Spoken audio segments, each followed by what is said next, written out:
70年代，美国尼克松总统访华的时候谈到中国的熊猫的问题。我们自己国家到底有多少熊猫都不知道。当时这个条件是比较艰苦，我们当时是很简单，就是靠2条腿，一个望远镜。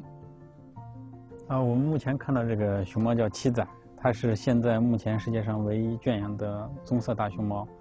关于这个棕色的这个原因，我们目前还没有研究出来。I routinely go out of my way to do talks. So I try to talk to the public and inform them that there's actually a science behind pandas. They're not just cute.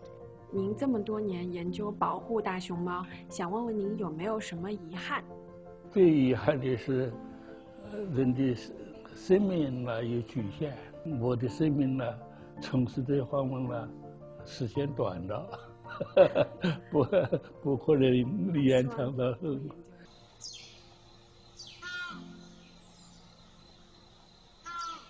非常欢迎你来我们洋县，看看我们的朱鹮。现在经过了40年的保护，朱鹮目前在洋县大概3000多只。我们这群人就是牧鹮人，怎么使这朱鹮能够保护下去，使它繁衍下去？所以我在洋县这个就发起成立一个洋县朱鹮爱鸟协会，基本上是走遍了洋县的这些学校，给他们讲这个鸟类保护知识。 For me, these people are heroes, and a lot of them are unsung heroes. You know, their stories don't get told. So the few that do, we have to celebrate. 实际上，我们对大熊猫保护，它最终的目的是生物多样性的一个保护。就是最重要的一点，就是中国政府对熊猫保护的投入非常的大。我们其实看到了那个中国政府这些年在生态保护、多样性保护上面的一个决心。洋县是咱们国家内最著名的观鸟圣地之一啊，这就因为这些年保护的效果，所以说就是把这个保护最后变成了一种资源。90年代之前的时候，红头鲨是一文不值，结果科学在它身上发现有紫杉醇，抗癌特别好，所以生物多样性保护回过头来都是为我们人类服务的。金丝猴的猴脸识别确实让我们有了一个理论和认识上的突破。有了新技术、新的 data 的出现的话，可能新的保护理论也会随之产生。China is really doing well implementing those domestic policies on international development and expenditure is a next step to being a global leader. I'm Yang, and this is ChinaChat. In this episode, we traveled with 2 British experts to the provinces of Sichuan and Shanxi, the hometowns of giant pandas and crested ibises. We interviewed numerous professionals and several unsung heroes regarding their lifelong work before sitting down to talk about China's environmental awakening in the past decade.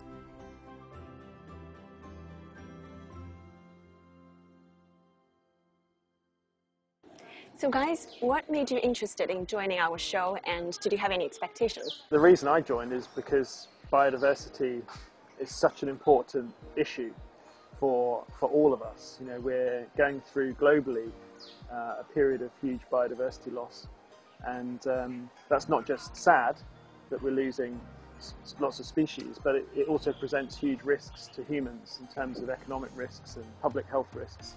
And of course this year China is hosting a major international conference on biodiversity known as COP15.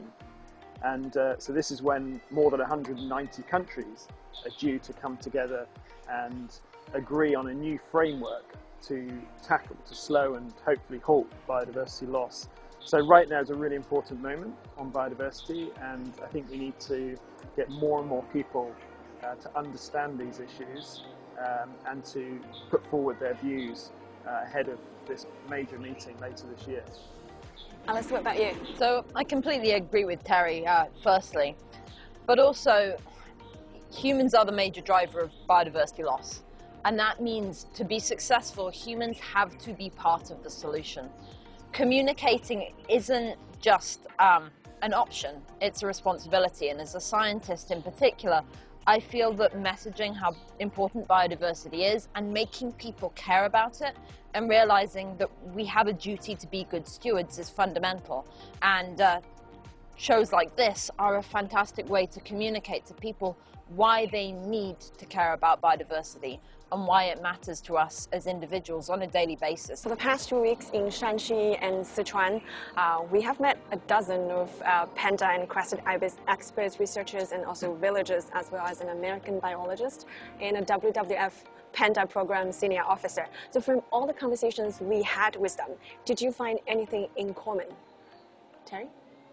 First of all, what struck me was the individual dedication of so many people to protecting and restoring nature. And I think, you know, this it is wonderful to see this dedication.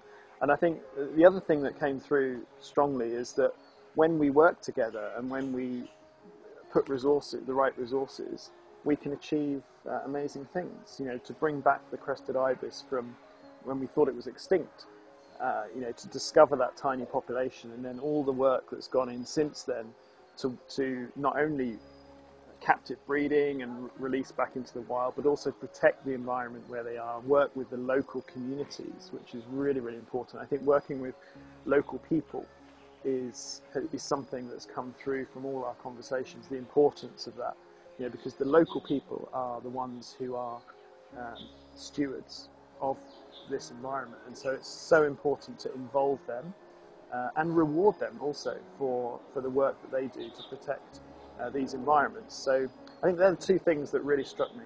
Alice, what impressed you the most?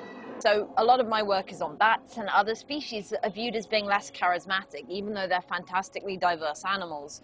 So as someone who studies a group which is often particularly underfunded because people don't really like them and they misunderstand them, we often will complain that those who are studying groups like the panda, which are really well funded, but in talking to the experts we've been talking to over the last week, something that came through time and time again is the fact that it's not just the species. We need to protect the ecosystem, and having that being echoed so strongly from almost everyone that we met is very reassuring, because when you protect a functional ecosystem, you protect all the species in it.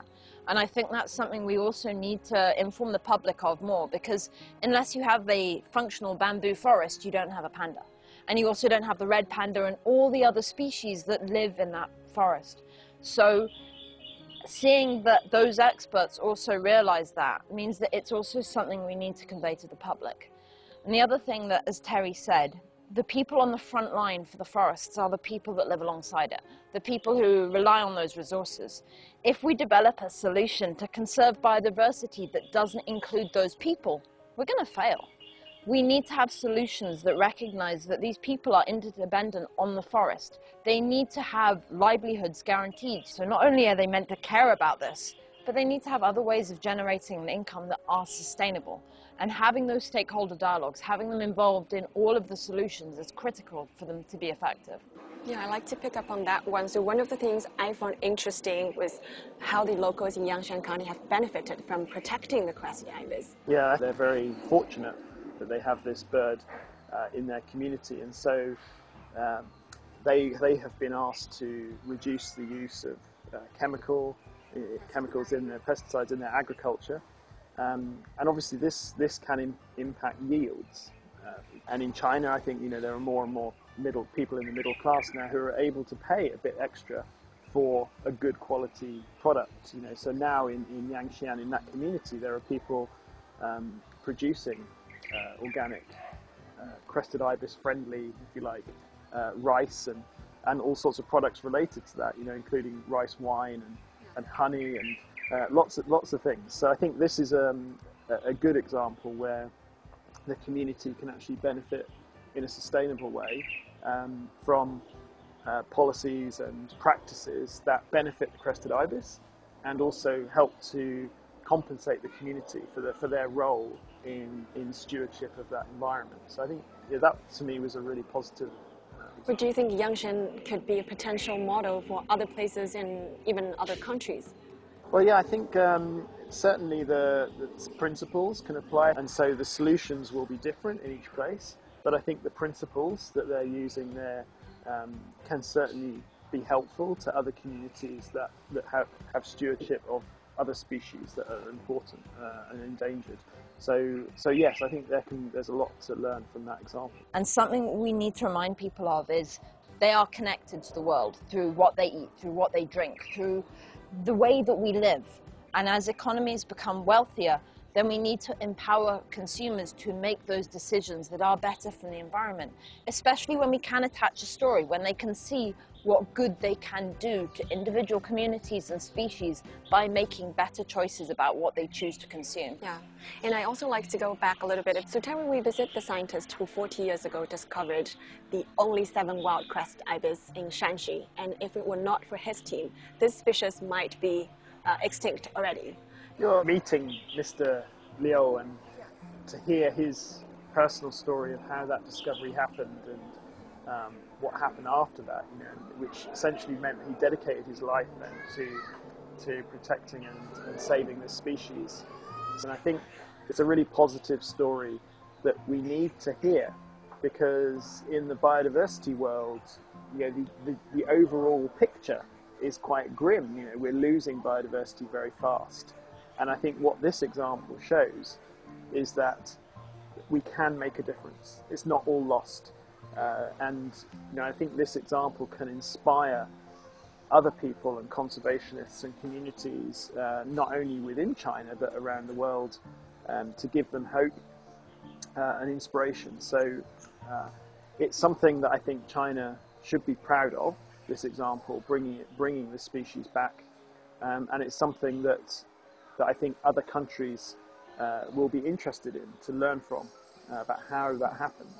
Because I think the effort that was made, not only by Mr. Liu and his team, but the whole breeding, captive breeding, the working with the communities, the conservationists, the scientists, the government officials, all of these people worked together to make this happen. So what might seem like a lost cause, can be turned around. So I think it's a wonderful example, which more people should hear about, for sure. And also, I really enjoyed the breakfast with the local villager there outside his home. He's a great example of somebody in the community who has responded to the needs of the crested ibis. So he has taken an opportunity. So he has created a homestay. He's created a pond with food for crested ibis. He has trees close by where they make their nest, and people can come, stay with him, and have amazing views of the crested ibis as they come down to feed in his farm, and also enjoy crested ibis products like the black rice, porridge, tea, wine, honey. All of these things. So I think it's a great example of the community innovating to take advantage of this asset that they have. There are so many stories like that from across China and elsewhere where rural communities care about their biodiversity, and there are various community conservation programs across China that have provided new hope for various species. Local people are the stewards. They are the people who are looking after biodiversity.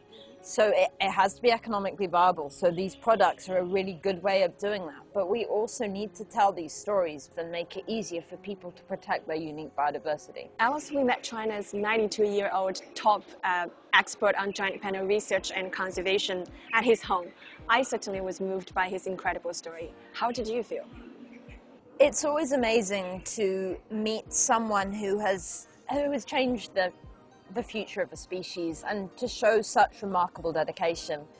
Professor Hu, in saying that his greatest regret was not being able to live to do more, when he'd already been through so much, just shows how dedicated he was to protecting the panda, but also the suite of other species that his students worked on.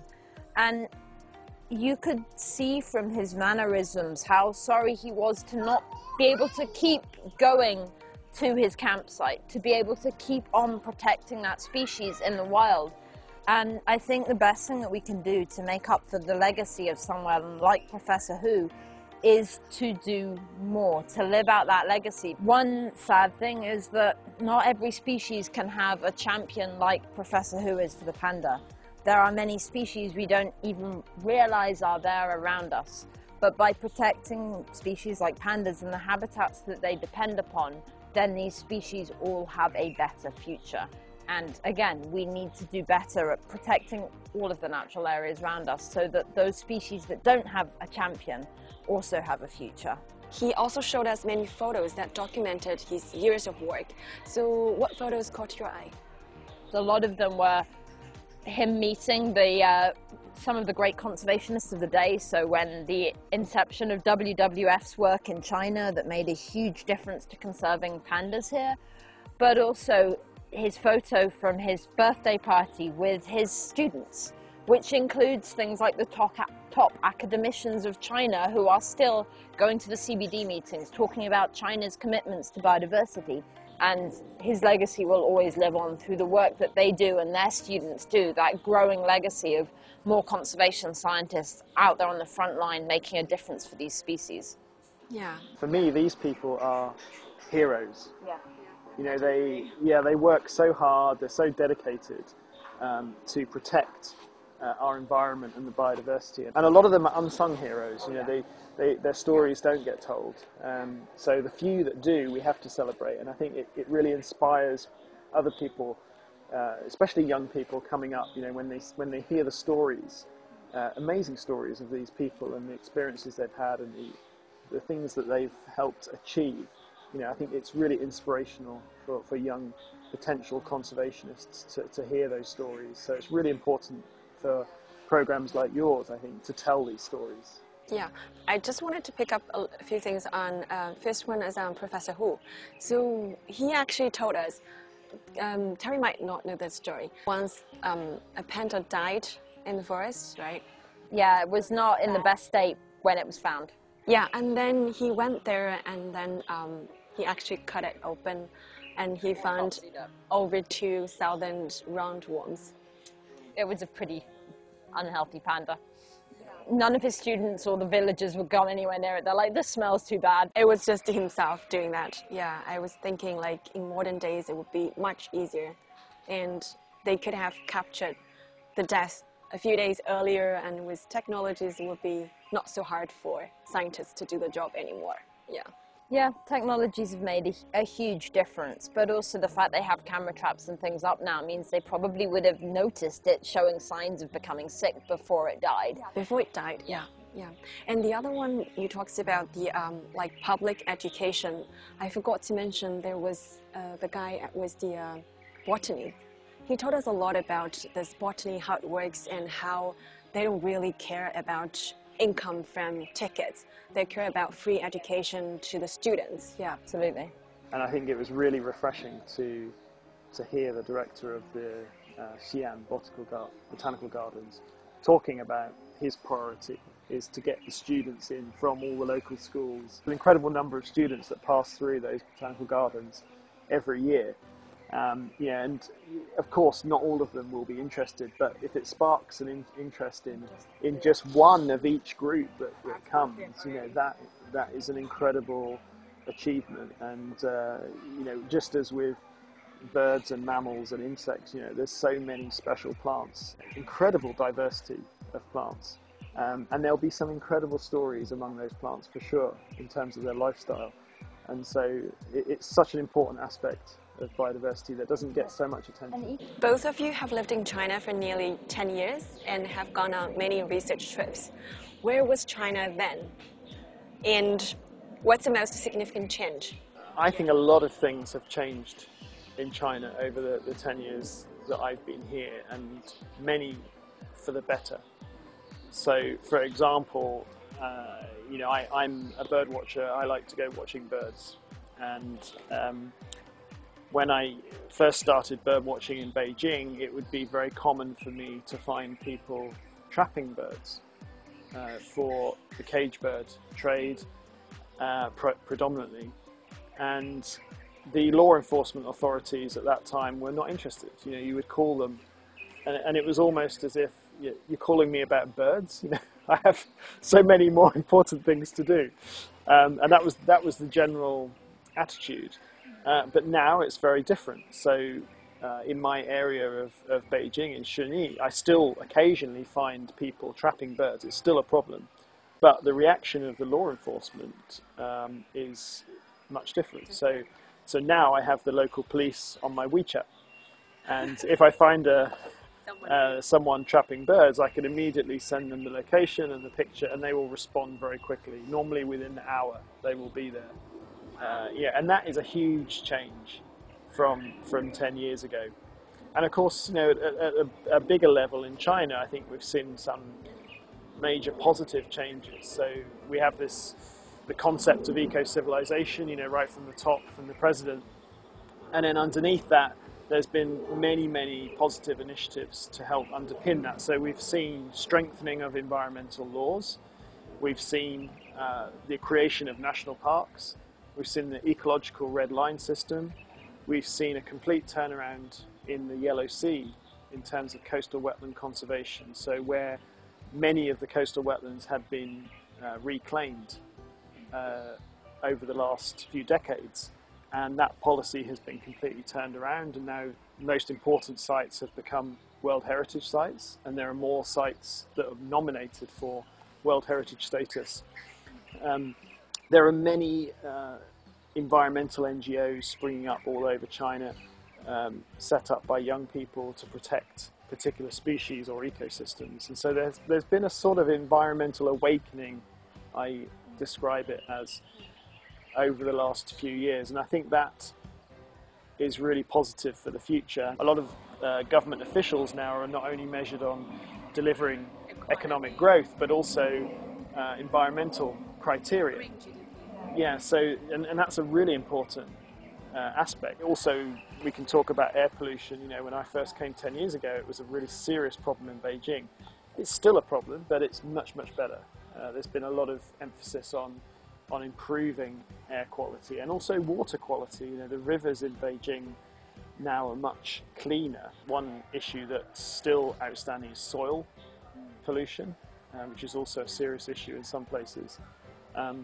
But so there's still work to be done, but there's been a lot of progress, I think, over the last 10 years. So, like Terry, I mean, I've been here to witness eco-civilization from when it first became a national priority, which I think was about 2012, to being put into the constitution and actually being implemented. It's not just something theoretical, but we have ecological red lines in my province.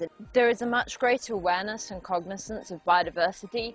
There is also much more domestic tourism to see biodiversity. So every year we have more people with more expensive cameras coming to take photographs of biodiversity. You barely saw that when I first came to China.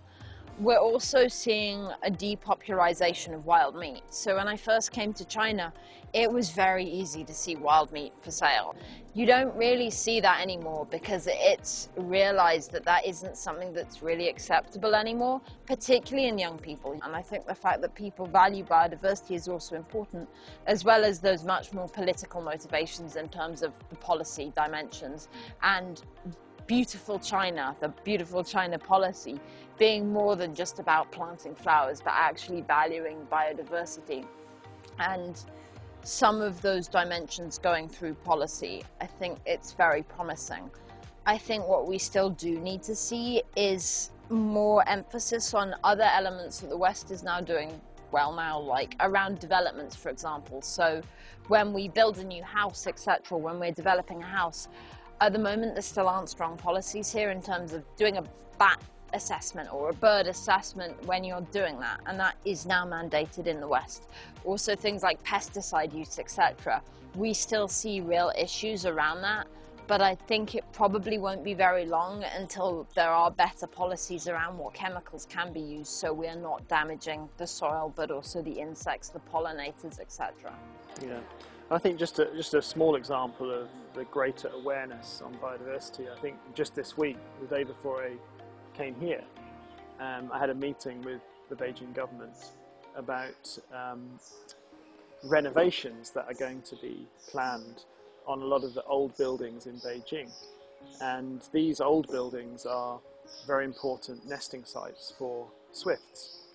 And so they called a meeting to discuss how to manage those renovations in a way that would not negatively affect the swifts. So the swifts are nesting there for 3 months of the year. So of course the ideal situation would be to do the renovations outside that time, or if you have to do them during that time, to consider ways to enable the swifts still to access their nests. And I think this is a conversation that would not have happened 5 or 10 years ago. So I think it's just a small example, but it shows that there's a general greater awareness and consideration for biodiversity.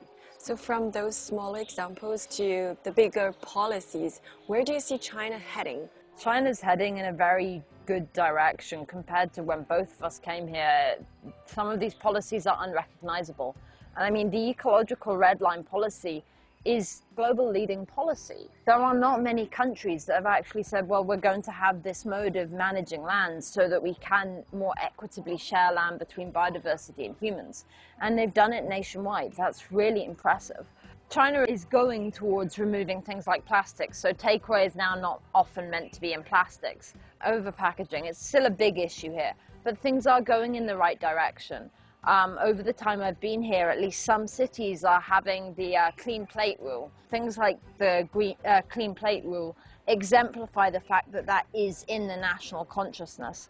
China is really doing well domestically now in terms of domestic policy, but China is becoming a global leader. And part of being a global leader is being a steward elsewhere. China is also a major investor and a developer outside China.